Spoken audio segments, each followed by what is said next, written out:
Hello po, good morning po. So, ito na naman tayo, no? Balik na naman tayo, guys.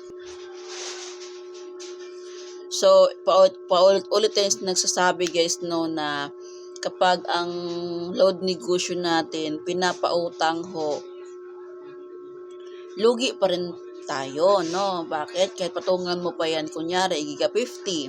So, 5 po ang patong natin doon. Yun po ang pinaka patong do, 5 pesos po. Pero po kasi, kapag ipapautang nyo, kahit sabihin nyo na patungan nyo siya ng 10 pesos, logi pa rin po kayo. Kahit guys, kahit papatungan nyo pa siya ng 10 piso kapag may utang sa inyo ng 50, so logi pa rin kayo. Kasi po, dapat sundin natin kung ano po yung golden rules natin dito sa TPC, which is payment first po talaga. So, wag po kayong papayag na uutangin po yung load nyo. Diba?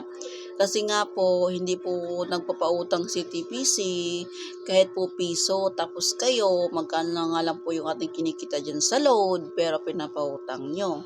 So, wag nyo sabihin hindi kayo logi dyan. Logi pa rin po kayo kasi ilang days mo siyang aantayin sa halagang 5 pesos po, sa halagang 10 pesos po, ilang days mo siyang antayin bago ka babayaran. So, instead na mapapaikot mo pa yung 50 na yan, so hindi mo na siya mapapaikot, guys, kasi nga, pinautang mo.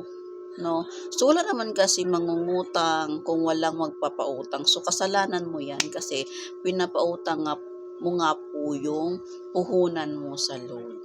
So, sana guys, no, magising sa katotohanan, guys, na hindi po dapat natin ipapautang yung ating load negosyo.